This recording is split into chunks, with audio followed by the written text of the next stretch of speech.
A man can survive war, bullets, and betrayal, but sometimes the thing that breaks him is watching kindness die right in front of him. Rain tapped softly against the empty streets of Oak Ridge Heights, a quiet suburban neighborhood just outside Colorado Springs where porch lights glowed warm against the darkening evening sky. The storm had started less than 20 minutes ago, the kind of cold spring rain that soaked through denim and turned sidewalks slick beneath heavy boots. Most people had already gone inside for dinner, but Ethan Cole remained seated alone on the edge of his front porch, one elbow resting on his knee, while a German shepherd named Ranger lay peacefully beside him. The dog's breathing was calm, steady, almost human in the way he watched Ethan without needing words. Ethan reached down slowly, running his rough hand through the dog's wet fur, while thunder rolled low across the mountains in the distance. For a moment, everything felt quiet, safe, normal. And for a man like Ethan Cole, normal had become the rarest thing in the world. At 39 years old, Ethan carried himself with the stillness of someone who had seen too much to waste energy pretending. Tall, broad-shouldered, with dark, tired eyes and faint scars hidden beneath the collar of his flannel jacket, he looked less like a soldier and more like a man trying very hard not to become one again. The neighbors knew him as the quiet black veteran who kept to himself at the end of Willow Creek Road. They knew he woke up before sunrise every morning. They knew he fixed old motorcycles in his garage. And they knew that wherever Ethan went, Ranger followed. What they did not know was that Ranger had once crossed deserts filled with gunfire beside him. They did not know the dog had saved Ethan's life overseas after an explosion buried half his unit beneath concrete and smoke. Ranger was not just a pet. Ranger was family. Maybe the only family Ethan had left. The soft sound of tires crunching against wet gravel broke the silence. Ethan lifted his eyes slowly as a police cruiser rolled around the corner, headlights cutting through the rain before stopping directly in front of his house. Another cruiser followed behind it seconds later. Ranger's ears perked up immediately, but the dog did not bark. He simply stood beside Ethan, alert and protective. Ethan exhaled quietly. He had learned long ago that trouble usually announced itself before it arrived. The driver's side door swung open first. Officer Bradley Hayes stepped out into the rain with one hand resting near his belt, his expression already tense before he even spoke. Beside him emerged Officer Trent Miller, younger, quieter, but watching Ethan with the same suspicious eyes. Hayes glanced toward Ranger and frowned. "That your dog?" he asked sharply. Ethan nodded once. "Yeah, his name's Ranger." Hayes stared for another second too long. "Big dog for this neighborhood." Ethan remained calm. "He's trained." "Trained for what?" Hayes asked. The question hung in the rain between them.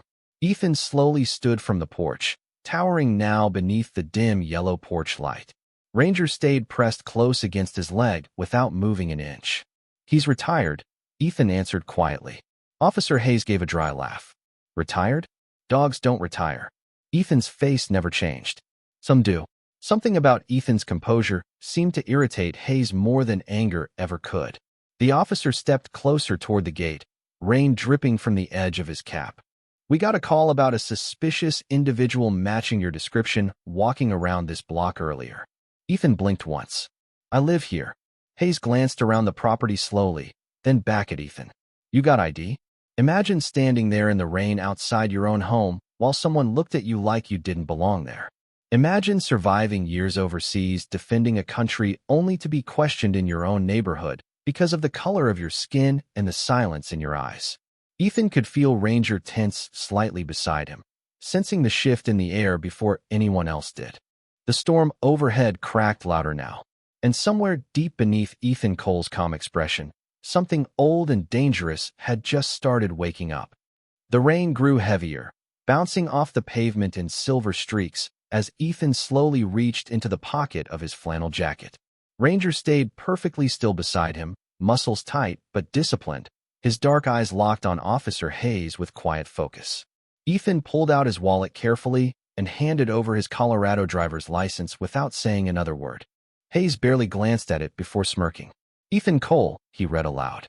"You been living here long?" "About 8 months," Ethan answered calmly. Hayes looked toward the house again, then toward the old black pickup truck parked in the driveway. "This your place?"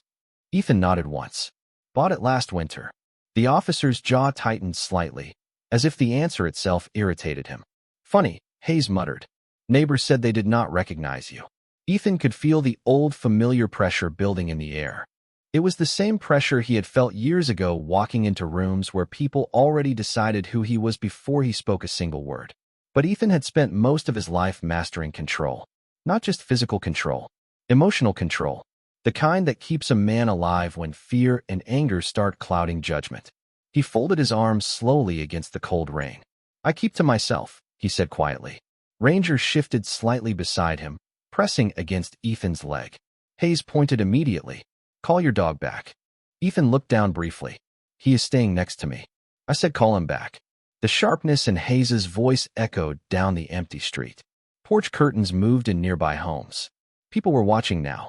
Ethan noticed the younger officer, Trent Miller, glance nervously between Hayes and Ranger like he understood things were escalating too fast.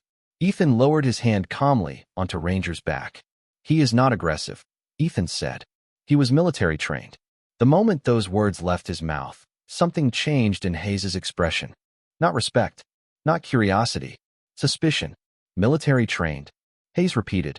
What exactly are you saying? Ethan stared at him for a long moment before answering. I am saying he listens better than most people. Trent quietly exhaled under his breath, almost like he wanted to laugh, but knew better. Hayes did not smile. The rain dripped from the brim of his cap as he stepped closer to the gate separating him from Ethan's porch. You got military ID? He demanded. Ethan's eyes narrowed slightly for the first time. Why would I need to show that? Hayes shrugged. Because I asked. Silence. Thick. Heavy. The kind of silence where everyone feels something bad approaching before it happens. Ethan slowly looked past the officers toward the dark road stretching through the neighborhood. Thunder rolled again over the distant mountains. Ranger's ears twitched at the sound, but the dog remained calm. Ethan had spent years training Ranger never to react emotionally, never to panic, never to move unless commanded. Discipline had saved both of them more than once. Officer, Ethan finally said quietly, it is raining. I already showed you my identification. If there is no issue, I would like to go back inside. Hayes looked at him with cold disbelief. You think you get to decide when this conversation ends? Ethan did not answer right away. Instead, he studied the man standing in front of him. The clenched jaw, the restless eyes, the need to prove control. Ethan had met men like Bradley Hayes before. Men who confused authority with respect. Men who believed fear was the same thing as power. Somewhere down the street, a garage door opened. A woman standing across the road watched nervously from beneath her umbrella. The entire neighborhood felt frozen inside the storm. Then Hayes suddenly pointed toward Ranger again. I do not trust that dog, he snapped. Ethan's expression hardened slightly. That dog saved American lives. I do not care, Hayes shot back. Ranger slowly stepped forward half a pace, sensing the shift in Ethan's breathing. Immediately Hayes moved his hand closer to his belt. Trent noticed it too. Brad, he said carefully. The dog is not doing anything. But Hayes was no longer listening. Sometimes pride speaks louder than reason. And sometimes the most dangerous moment is not when someone loses control. It is when they believe they already have it.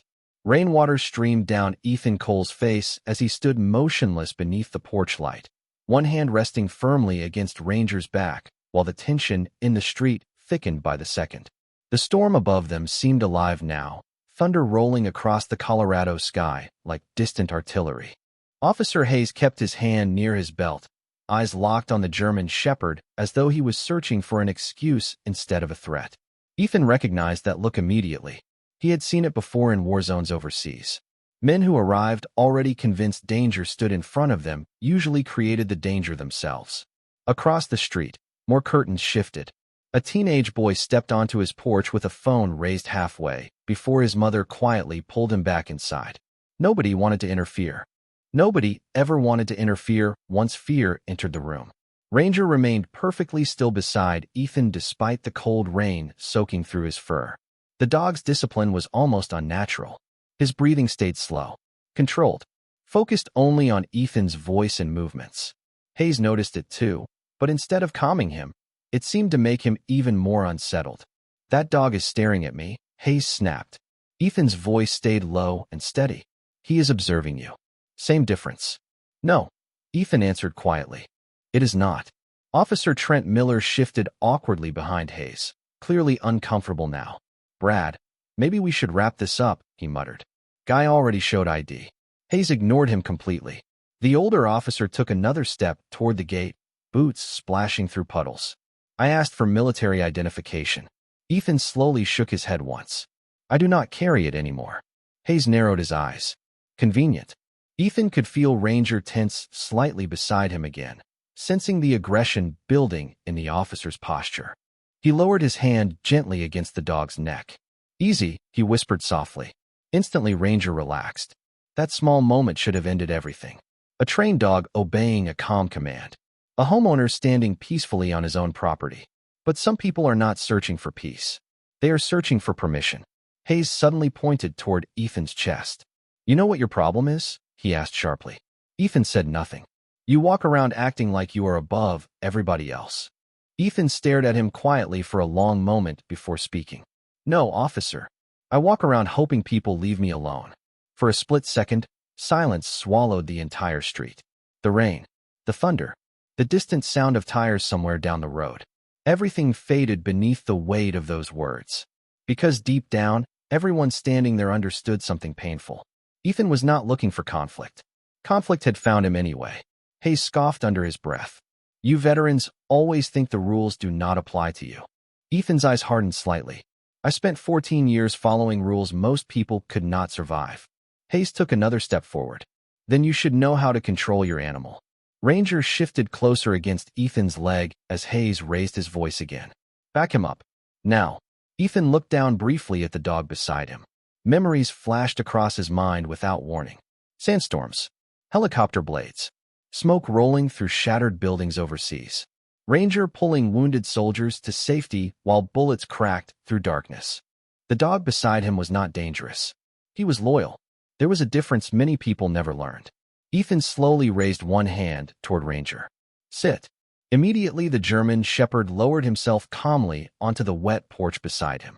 Perfect obedience. Perfect discipline. Trent Miller visibly relaxed. See, he said quietly toward Hayes. Dog is fine. But Hayes's pride had already carried him too far to turn back now. His breathing looked heavier. His jaw clenched tighter. Then suddenly a loud crack of thunder exploded overhead, shaking the entire block. Ranger instinctively stood back up in surprise, not lunging, not growling, simply reacting to the sound like any living creature would. But Hayes jerked backward instantly as if fear had already decided the story for him. Ethan's eyes widened slightly. Officer, he is okay, he said quickly, his voice still controlled but sharper now. Ranger moved half a step forward toward Ethan, seeking direction from the only person he trusted in the world. And in that exact moment, Ethan saw something change inside Bradley Hayes' eyes. Fear mixed with ego, panic mixed with authority. The most dangerous combination a man with power can carry. Everything after that moment happened too fast, and yet painfully slow at the same time. Rain hammered against rooftops while thunder echoed through Oak Ridge Heights, but Ethan Cole heard almost none of it anymore. His entire focus locked onto Ranger.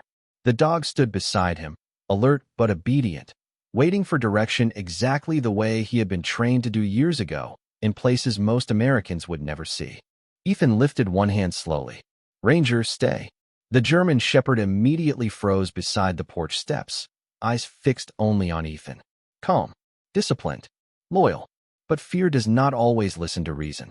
Officer Hayes suddenly stumbled backward across the wet pavement, his breathing sharp now, his hand tightening near his belt. Keep that dog back, he shouted. Ethan's voice remained firm but controlled. He is staying with me. I said control him.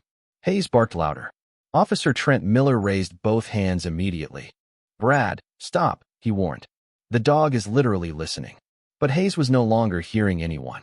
The rain blurred across his face as panic and pride twisted together inside him. Ethan had seen that look before too. Men who lost control often became desperate to prove they still had it. Ranger shifted slightly toward Ethan again, responding to the tension in his owner's body rather than the officers themselves. That tiny movement changed everything. A sharp sound suddenly cracked through the storm. Then silence. Complete silence. The entire street froze. Ethan's world seemed to stop breathing. Ranger collapsed quietly onto the soaked porch beside him. For one impossible second, Ethan did not move. He simply stared downward as rainwater pooled around the dog's dark fur. Somewhere nearby, a woman gasped. Someone across the street yelled, "Oh my God!" Officer Trent turned immediately toward Hayes in disbelief. "What did you do?" he shouted. But Ethan barely heard him. He slowly lowered himself onto one knee beside Ranger, hands trembling for the first time all night. The German shepherd looked up weakly toward him, breathing uneven, but still searching for Ethan's face through the rain. Ethan gently placed one hand against the dog's neck. "Hey," he whispered softly. "Hey, stay with me." Ranger's tail moved once against the porch wood. Just once. Ethan swallowed hard as memories crashed through him without warning. Ranger pulling wounded soldiers from collapsed buildings overseas. Ranger sleeping beside Ethan during freezing desert nights. Ranger sitting beside hospital beds after missions Ethan barely survived. The dog had been there through every nightmare, every scar, every silence. And now the only thing Ranger had done was stand beside the man he loved. Ethan lowered his forehead gently against the dog's head while rain poured over both of them. Across the street, neighbors stood frozen beneath porch lights, watching the scene unfold with expressions filled not with anger anymore, but shock. Because something about Ethan's silence felt heavier than shouting ever could. Hayes looked shaken now too, though he tried to hide it behind authority. "The dog moved toward me," he muttered defensively. "I had to react." "No, you did not," Trent snapped back immediately. He was under control. Ethan finally lifted his eyes toward Hayes. And what terrified the officer most was not rage. It was the complete absence of it. Ethan's face looked hollow now. Still, cold in a way that made the entire street uneasy. He slowly rose to his feet, rain dripping from his jawline, while Ranger remained motionless behind him on the porch. Hayes instinctively took half a step backward. Ethan stared directly into his eyes for a long moment before speaking. "That dog served this country longer than you have," he said quietly. Hayes opened his mouth, but no words came out. Ethan continued staring at him with the calmness of a man who had buried too many people to waste emotion on panic. "You were afraid of loyalty," Ethan said softly. "That is the saddest thing I have ever seen." Thunder rolled again across the mountains. The younger officer looked sick now, glancing between Ranger and the growing number of neighbors recording from their porches. Hayes's breathing grew heavier beneath the storm. He still did not understand what had truly happened. To him, this was an incident, a mistake, paperwork. But standing there in the rain, Ethan Cole already understood something Bradley Hayes did not. Some losses do not disappear. Some moments follow a man forever. And somewhere deep beneath Ethan's silence, a part of the soldier he spent years trying to bury had just opened its eyes again. Rain continued falling over Oak Ridge Heights long after the flashing police lights painted the street in red and blue reflections. Ethan Cole stood motionless on his porch while paramedics quietly moved around Ranger beside him. Nobody spoke loudly anymore. Even the neighbors watching from their windows seemed to understand something sacred had just been broken. Officer Trent Miller stayed near the curb with both hands on top of his head, pacing nervously through puddles while dispatch voices crackled through his radio. Bradley Hayes remained frozen near the gate, his face pale beneath the storm, though pride still kept him upright. Ethan barely looked at either of them now. His eyes never drifted far from Ranger. One of the paramedics slowly stood after checking the dog again. The older man removed his gloves carefully before looking toward Ethan with quiet sympathy. He did not need to say anything. Ethan already understood. The world around him seemed to narrow into silence. No thunder, no radios, no rain, just the unbearable stillness that comes after loss. Ethan slowly crouched beside Ranger one last time, placing his hand gently against the dog's soaked fur. "Good boy," he whispered softly. His voice cracked slightly for the first time all night.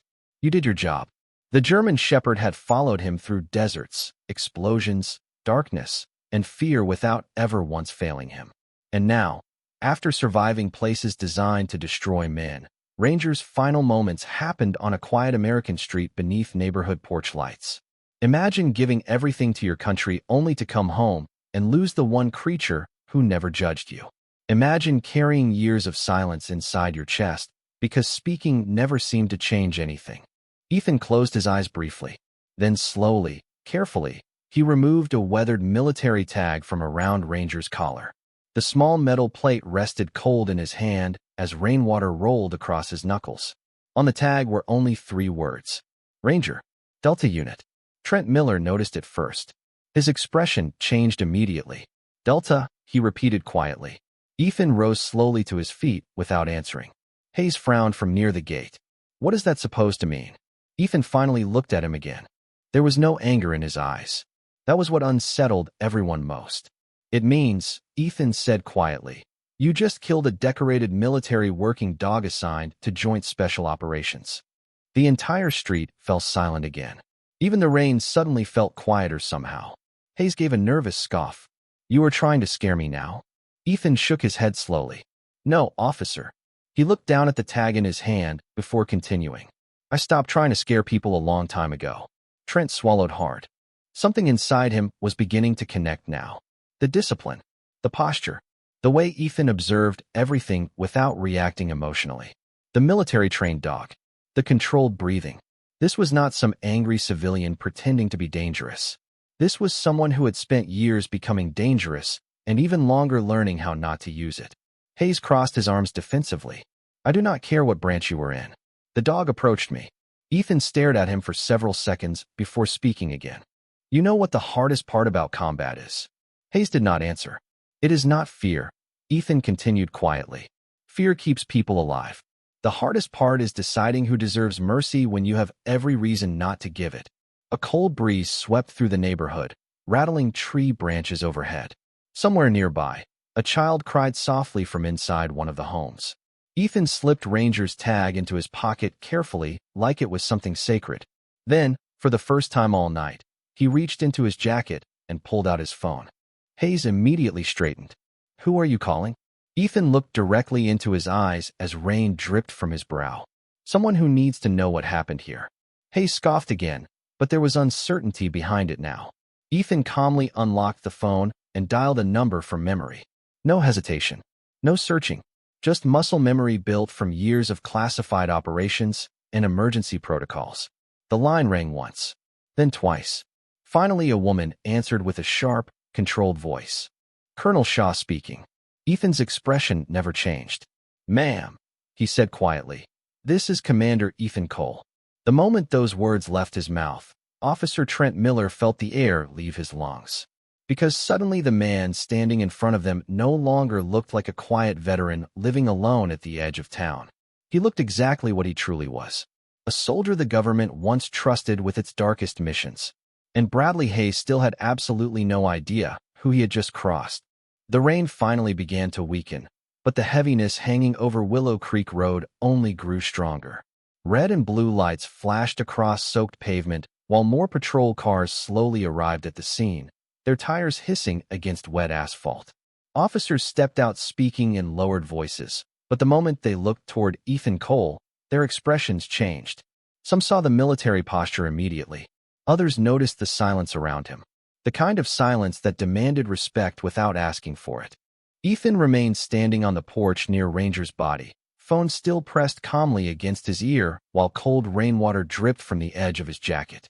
Repeat that, Commander, Colonel Rebecca Shaw said sharply through the line. Ethan's voice stayed level. Local officer discharged his weapon during a civilian stop. Ranger is gone. Silence answered him for a second. Then her tone changed completely. Who was the officer? Ethan slowly lifted his eyes toward Bradley Hayes. The man no longer looked confident now. His shoulders were tense. His breathing uneven. Officer Bradley Hayes, Ethan answered quietly. Somewhere through the phone, Ethan could hear movement. Doors opening. Voices shifting. Colonel Shaw spoke again, lower this time. Controlled. Dangerous. Stay where you are. Do not engage with anyone further. We are handling this now. Ethan closed his eyes briefly. Understood, ma'am. The call ended. Officer Trent Miller stared at Ethan carefully, piecing things together faster by the minute. Commander? He repeated under his breath. Hayes immediately scoffed, though the sound lacked confidence now. What is this supposed to be? Some intimidation act.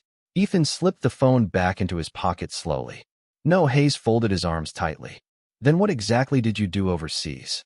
Ethan looked at him quietly for several seconds before answering. Things your government asked me to do so families here could sleep safely at night. Nobody spoke after that. The words settled heavily across the street like the final echo of thunder.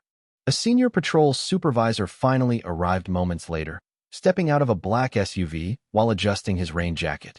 Sergeant Daniel Brooks had spent 23 years in law enforcement, long enough to recognize tension before someone spoke.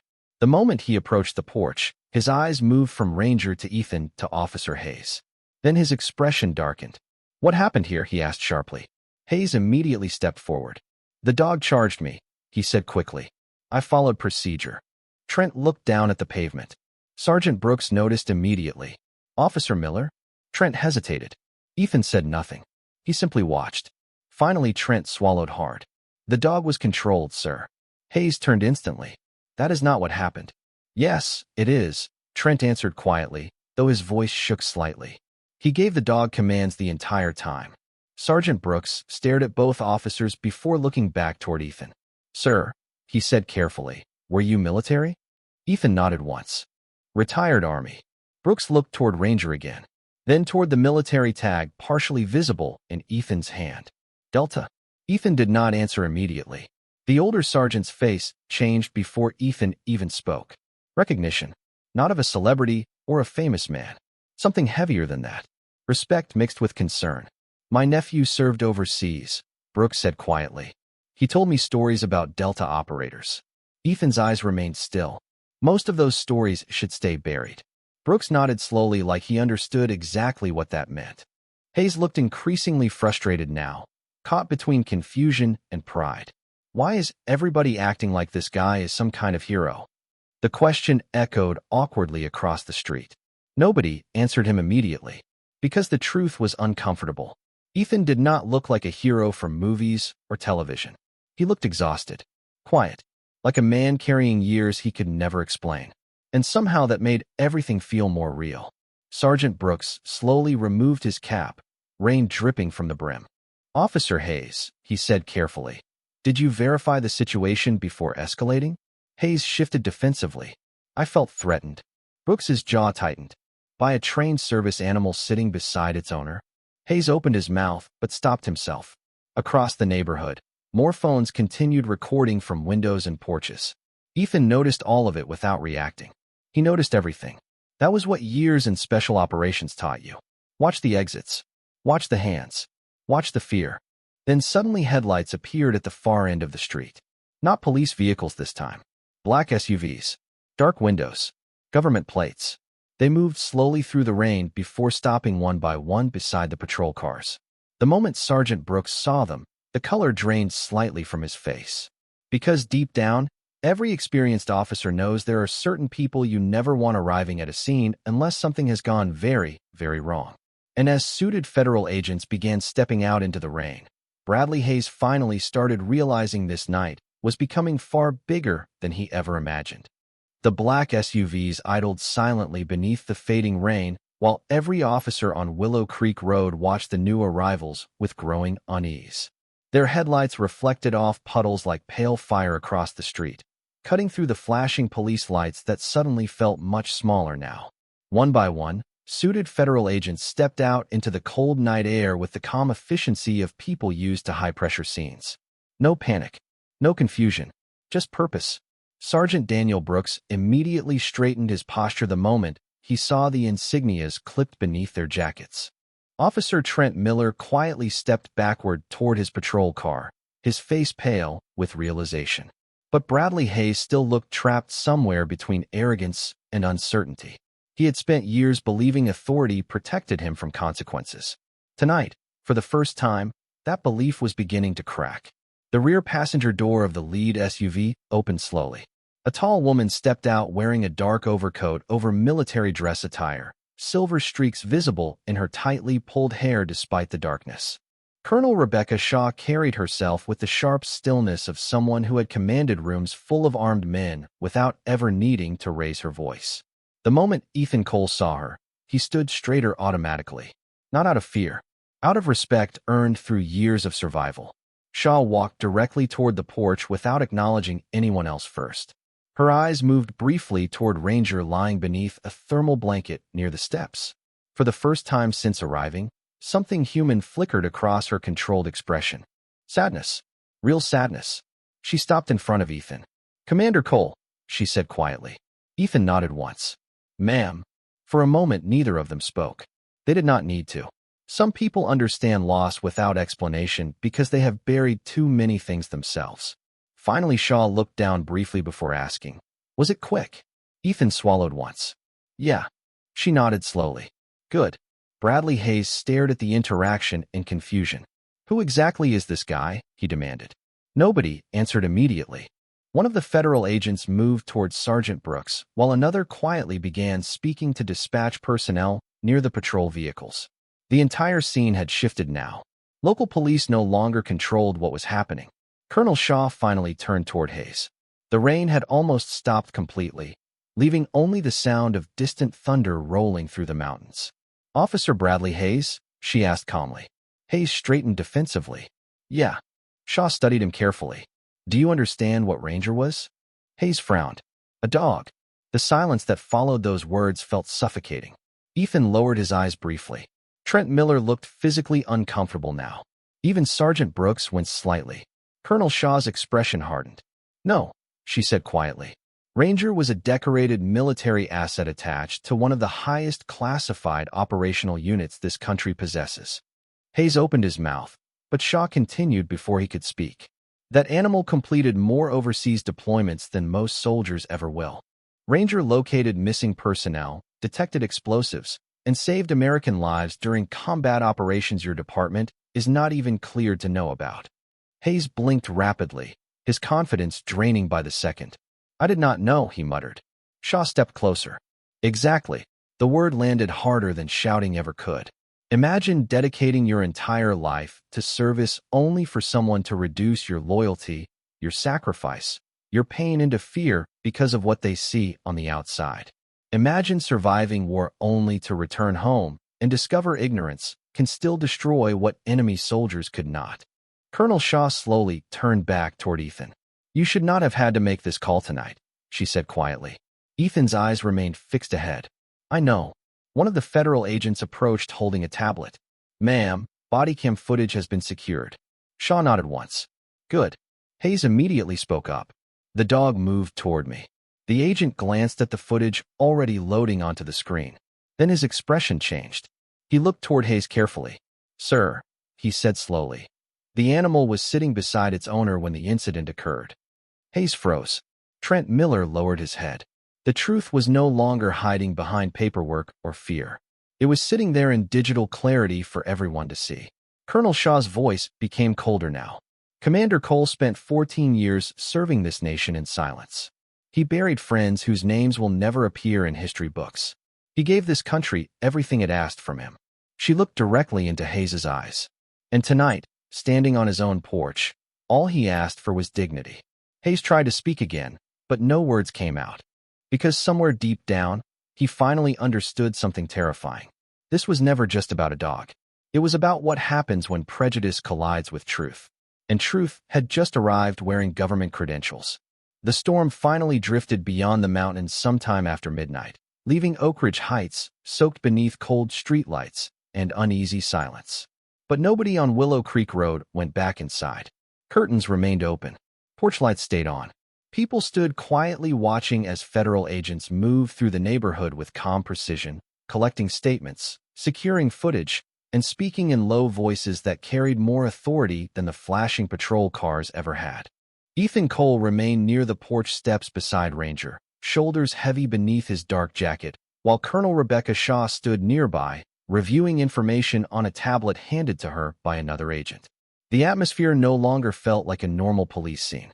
It felt like the aftermath of something larger, something irreversible. Officer Bradley Hayes sat alone on the back bumper of his patrol car now, rainwater still dripping from his uniform, while reality slowly closed around him from every direction. His hands trembled slightly, even though he tried hiding it. Across the street, Officer Trent Miller quietly gave his statement to investigators, his voice low and strained. More than once, his eyes drifted toward Ethan with visible guilt. Because deep down, Trent knew the truth that would haunt him later. He could have stopped it sooner. Sergeant Daniel Brooks approached Ethan carefully, removing his gloves before speaking. "Commander," he said quietly, "I want you to know not everybody in law enforcement thinks the way Hayes does." Ethan stared ahead at the empty road for several seconds before answering. "I know." Brooks nodded once. "Still does not make tonight right." Ethan finally looked toward him. "No, it does not." There was no hatred in his voice. That was what kept unsettling people around him. Most men would have exploded by now. Most men would have screamed, threatened, demanded revenge. But Ethan Cole had spent years in places where anger got people killed. He understood something many never learned. The calmest man in the room is often the one carrying the deepest scars. Colonel Shaw walked toward them moments later holding the recovered body cam footage. "Internal Affairs has already been contacted," she said. "The footage confirms Ranger remained compliant throughout the interaction." Brooks closed his eyes briefly in frustration. Hayes overheard the words from the patrol car and immediately stood up. "I told you I felt threatened," he snapped defensively. Shaw turned toward him slowly. "Fear is not a free pass to abandon judgment, officer." Hayes pointed toward Ethan. "You people are acting like he is more important than everybody else." The entire street went silent again. Sergeant Brooks lowered his head immediately, already knowing those words would destroy whatever remained of Hayes's credibility. Colonel Shaw stared at him coldly. "You still do not understand," she said quietly. "This has never been about status." Hayes folded his arms tightly, desperation beginning to replace arrogance now. "Then what is it about?" Shaw stepped closer. "Respect." The word landed like stone. She gestured toward Ethan, standing silently near the porch. "That man came home after years of classified operations most Americans will never know existed. He buried teammates without funerals. He protected people who will never know his name. And after everything he survived, all he wanted was peace in his own neighborhood." Hayes looked away. Shaw's voice hardened further. "But you saw a black man standing beside a large dog and immediately decided fear mattered more than facts." Nobody defended Hayes now. Not even himself. Across the street, neighbors slowly lowered their phones, expressions filled less with shock now and more with quiet disappointment. Because sometimes the ugliest truths are not hidden. Sometimes they happen in plain sight under porch lights and rainstorms while everyone watches. Ethan finally stepped forward for the first time since the agents arrived. His boots splashed softly against wet pavement as he walked toward Hayes. Federal agents tensed slightly, but Shaw raised one hand calmly. She understood Ethan better than they did. Ethan stopped several feet away from the officer. Hayes looked up uncertainly, almost expecting rage. Instead, Ethan's voice came quiet and steady. "Do you know why Ranger trusted me?" Hayes said nothing. "Because I never gave him a reason not to." The officer swallowed hard. Ethan looked toward the neighborhood around them. The homes. The families. The people still watching from windows. "Trust is fragile," he continued softly. "Once people believe you fear them more than you value them, you lose something almost impossible to get back." Hayes lowered his eyes. For the first time that night, he looked small. Not powerless. Human. And somehow that made the scene even sadder. Ethan glanced back toward Ranger beneath the blanket near the porch steps. "He protected me overseas," Ethan said quietly. Tonight he was still trying to.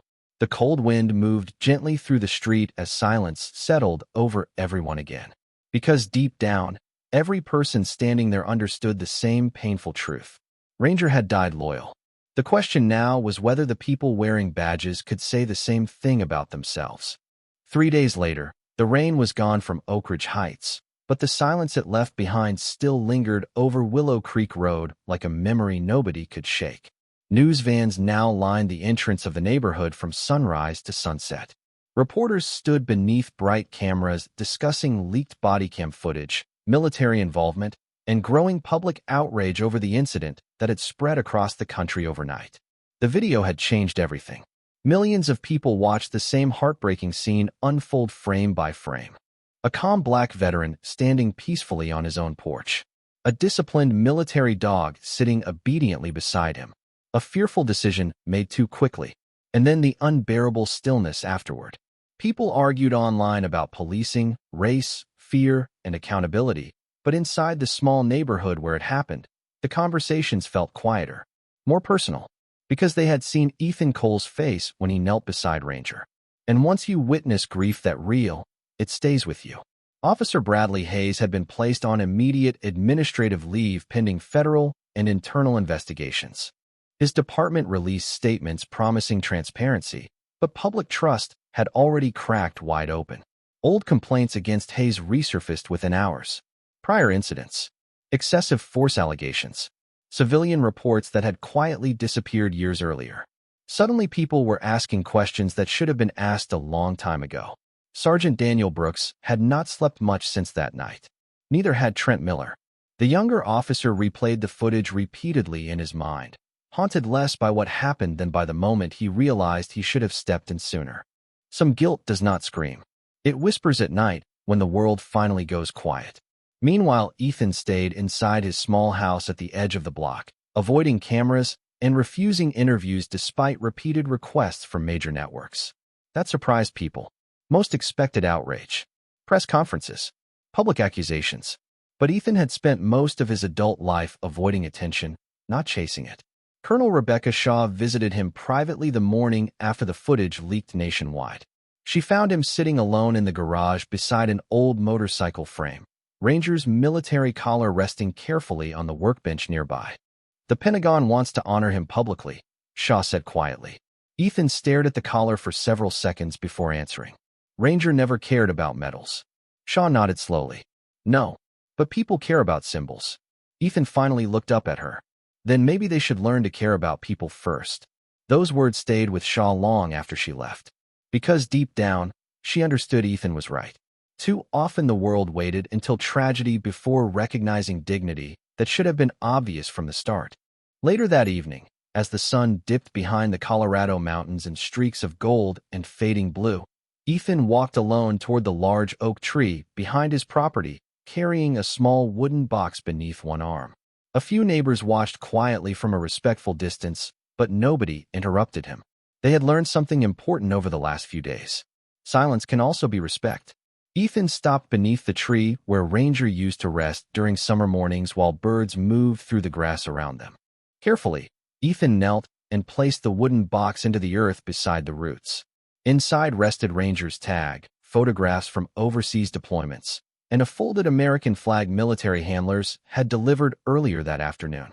Ethan remained there for a long time after the burial, staring out across the quiet fields beyond his backyard while the evening wind moved softly through the trees. Imagine surviving years of war only to discover the hardest battle is believing your country still sees your humanity when the uniform comes off. Imagine carrying loyalty inside your heart while the world keeps mistaking your silence for weakness. Ethan slowly stood as darkness settled over the neighborhood. For the first time in days, his expression softened slightly. Not because the pain was gone. It never would be. But because somewhere inside him, beneath the grief and exhaustion, he knew Ranger had done what he always did. Protected him until the very end. Ethan looked toward the fading sunset and spoke quietly into the evening air. "Rest easy, partner." The wind moved gently through the oak branches above him like a final answer carried across the mountains. And in that moment, standing alone beneath the darkening sky, Ethan Cole understood something many people spend their entire lives missing. True strength is not measured by how hard a man can strike back after injustice. It is measured by whether he still chooses dignity after the world gives him every reason to lose it.